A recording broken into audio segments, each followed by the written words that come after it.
Generative AI is not a calculator for words. 5 reasons why this idea is misleading. And so here we go. I hear this a lot. People talk to me about AI, or they debate with me about AI, and they bring up oh, you're like the guy who yells at clouds about calculators because calculators were going to take over mathematicians and mathematicians weren't going to have jobs, and insert straw man arguments here and insert, low tier argumentation by making comparisons that are not comparable at all, and then pointing to you as a Luddite who does not want to have technological progress. My intelligence level is so high. Listen, calculators do not hallucinate or persuade. Calculators have a clearly defined set of inputs and outputs. If you do 888 divided by 8, you get 111. It's not changeable. They don't infer, they don't guess, they don't hallucinate, they don't persuade, they don't fake it, they don't fabricate legal cases or tell people to please 404 yourself. Okay, they don't pose fundamental ethical dilemmas. For example, making ChatGPT involved workers in Kenya sifting through irreversibly traumatizing content for $1 or $2 an hour. Calculators didn't need that. What are they talking about here? Let's have a look, shall we? $2 per hour workers who made ChatGPT safer. ChatGPT was held as one of 2022's most impressive innovations in technology upon its release last November. Yada, yada, yada. Bunch of money. This is an older article, so on and so forth. Now, the thing here, though, is that in order to make ChatGPT less toxic, they had to outsource to Kenyan laborers who earned less than $2 per hour. The work was vital in order to make ChatGPT safer, but difficult to sell because of all the safety issues. So what did they do? They did what Facebook did. Feed an AI with labeled examples of violence, hate speech, and SA. And that tool could learn to detect those forms of toxicity in the wild. Now, if you've been watching my streams, how do you think these things get trained? How do these models get trained, people? Do you think they just learn safety guardrails? No. You have to encode them into the system, right? How do you do that? Would you just write code that says if you detect SA, skip? The programmers among us know that that's a ridiculous. That's not how that works. You don't just code in detect hate speech, skip. Detect hate speech, break. Detect hate speech, continue. That's not how that works. It doesn't run in a for loop until you detect it. You have to pass it in those images, those texts, those documents, and then you have to have someone sit there and tag them. This image is SA. This image is, say, something that's inappropriate because it's got something to do with underage stuff, etc. And guess who has to do that? Kenyan workers for $2 an hour. And they have to sit through all of these grotesque pictures and tag them as grotesque. Okay, so let's keep going. After the financial crisis in Venezuela, an AI data labeling company saw an opportunity to snap up cheap labor with exploitative employment models. Calculators didn't need that either. We went over this one.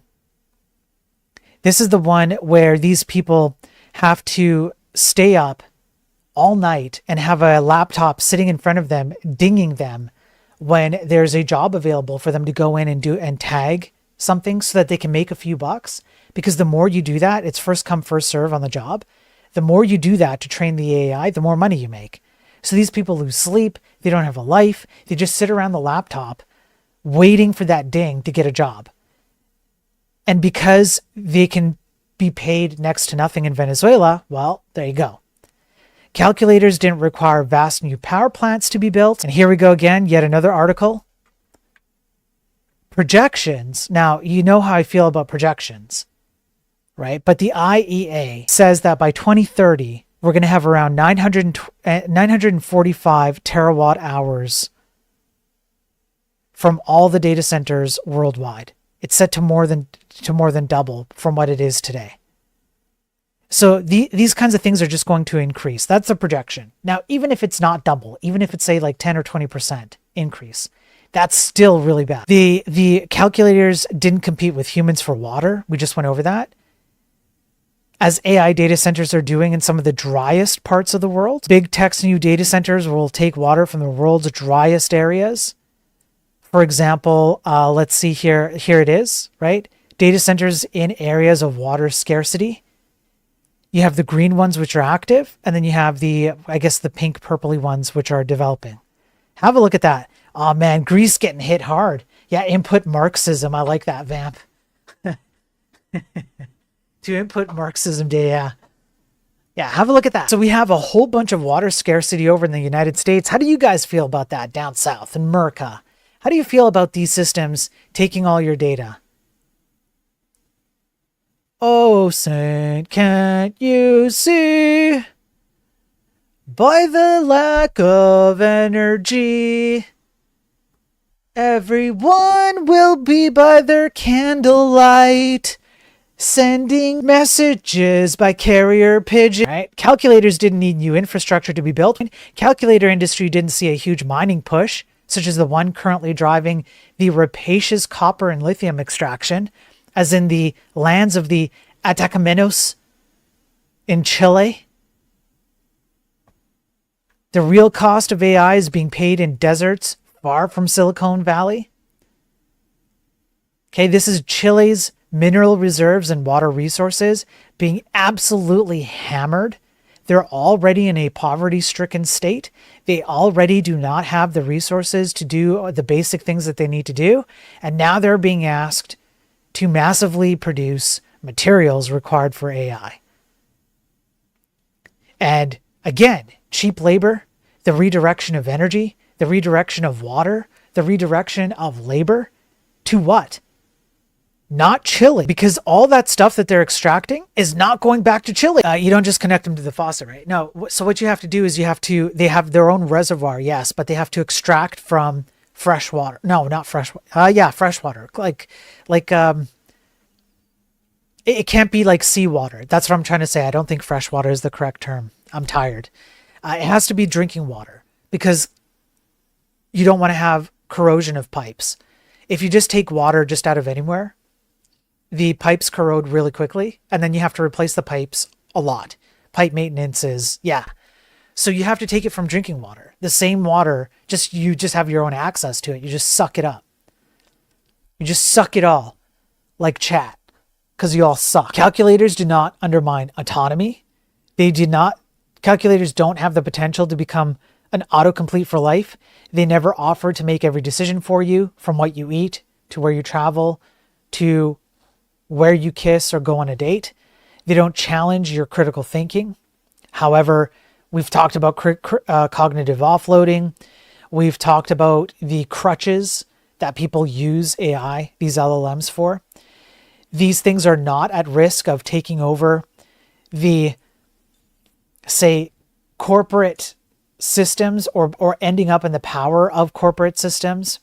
Calculators don't have social and linguistic bias, so they can't replicate, or mimic human behavior, or rather human speech, I should say. Human text. It's not even speech. Generative AI is trained on data that reflects centuries of unequal power relations, and its outputs mirror those inequities. Language models inherit and reinforce the prestige of dominant linguistic forms while sidelining or erasing less privileged ones, like poor old Greece. Poor old Greek me. Tools such as ChatGPT handle mainstream English but routinely reword, mislabel, or erase other word Englishies. What's this? Are you joking, mate? AI doesn't get sarcasm in non-American varieties of English. Are you joking, bruv? Hey, bruv. Are you joking, bruv? Fish and chips, eh? I can't do it. I can't. Yeah, we've gone over this. They've done Chinese hand signs. Good luck with that. Completely failed. They tried to do Chinese translations. Completely failed.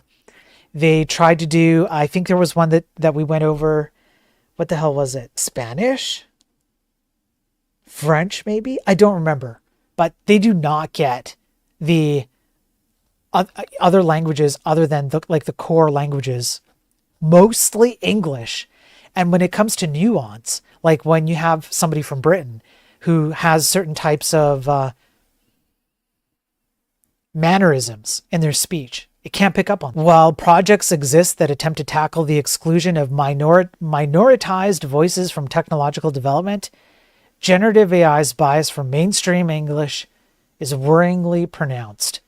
Calculators are not everything machines. They have a narrow domain in mathematics, but language models can be a bunch of stuff. Agents, companions, influencers, therapists, boyfriends, so on and so forth. A chatbot can help you edit your novel. It can write up a new app.